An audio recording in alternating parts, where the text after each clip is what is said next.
Kahapon nga ay matagumpay na isinagawa ang red carpet premiere night ng pelikulang Beyond the Call of Duty. Kahapon yan, June 3, 2025, mula alas 5 ng hapon hanggang alas 10 ng gabi sa Gateway 2 Cineplex 11, Araneta, Cubao, Quezon City.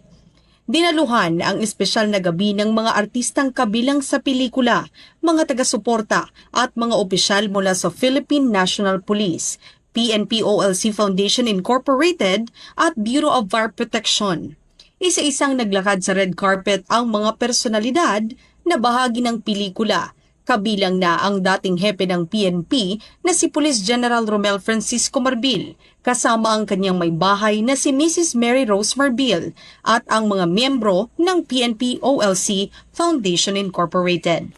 Ang pelikulang Beyond the Call of Duty ay isang proyekto ng kolaborasyon sa pagitan ng PNP at Pinoy Flix na may layuning ipakita at ipagdiwang ang sakripisyo, katapangan at dedikasyon ng mga pulis at bumbero sa kanilang pagseserbisyo sa bayan.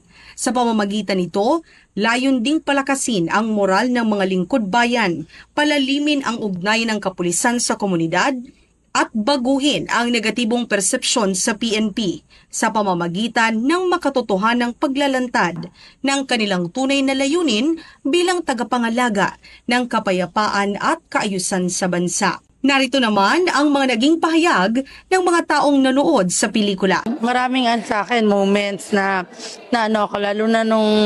lalo na yung mga times na madala yung mga nasa Call of Duty sila, tapos mga occasions in the family na hindi sila maka-attend, yung merong nawalan ng isa-isang anak, di ba mabigat yun? Yung mga ganong realization na pero what if walang mag-sacrifice para sa ating lahat? So, anong order at peace ang makukuha natin? Sa totoo lang, makikil mo na parang totoong nangyayari sa ating bansa. And at the same time, na marirealize mo, you're dreaming to be one of them. Na nagtatanggol sa bawat bahagi ng ating lipunan. Para sa akin, napakahalaga na makapanood ng isang ganitong pelikula na nagpapatunay na ang kapulisan ay mahalagang bahagi ng ating lipunan, nagbibigay ng katahimikan at kapayapaan. Para sa ating mga manonood, showing na sa September 3 ang Call of Duty, Beyond the Call of Duty, and I hope you all watch it. Sobrang halaga ng topic na to sa police and really na-earn yung respect namin lalo, and I hope you will enjoy the movie when you watch it.